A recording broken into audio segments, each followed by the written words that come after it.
जय शिवराय मित्रांनो, आज आपल्या बुक रीडिंग कन्सिस्टन्सी चॅलेंजचा 109 डे आहे आणि आपण तेच बुक वाचतो ते अंतरराष्ट्रीय प्रारंभ आणि आजची टीम डेट चेक करता 18 एप्रिल.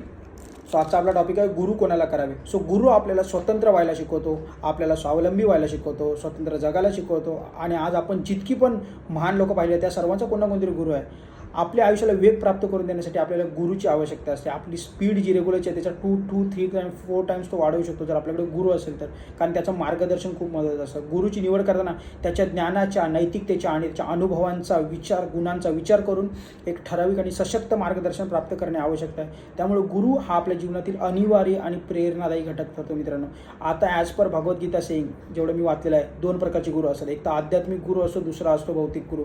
आध्यात्मिक गुरुमध्ये 3 टाईप्स असतात. एक तर तुमचा असतो दीक्षा गुरु जो तुम्हाला दीक्षा देतो, दुसरा असतो शिक्षा गुरु, तिसरा असतो पथगुरु जो तुम्हाला मार्ग दाखवतो. शिक्षा गुरुमध्ये तुम्हाला ज्ञान दिलं जातं त्या भौतिक ज्ञानाचं आणि आध्यात्मिक ज्ञानाचं. आणि भौतिक गुरुमध्ये तुम्ही तुमच्या पर्सनल प्रोफेशनल लाईफमध्ये तुम्हाला पैसे मिळवण्यासाठी, मनीच्या रिलेटेड काही असा तर त्याच्या बाबतीत जर तुम्ही एखादा गुरु मानत असाल तर तो असतो भौतिक गुरु. त्यामुळे मित्रांनो, तुमच्या आयुष्यात तुमची स्पीड जर तुमची रेग्युलरची स्पीड वाढवायची असेल तर त्या स्पीडसाठी तुम्हाला तुमच्या आयुष्यामध्ये गुरुची आवश्यकता असते. त्यामुळे आपल्या आधीच्या काळापासून गुरु शिष्य परंपरा ही चालत आलेली आहे.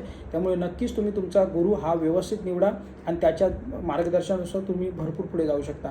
तुम्ही दररोज काहीतरी एक 15 मिनिटाचा कन्सिस्टन्सी फॉलो करा आणि ती कन्सिस्टन्सी तुम्ही 6 महिने फॉलो करून बघा. नक्कीच तुम्हाला त्याचा फायदा होईल. आणि माझ्या डेली कन्सिस्टन्सी अपडेटसाठी तुम्ही मला फॉलो करू शकता ट्विटर, इंस्टाग्राम, लिंक्डइन आणि यूट्यूबवर. आणि तुम्ही माझा ब्लॉगसुद्धा वाचू शकता मीडियमवर. थँक्यू.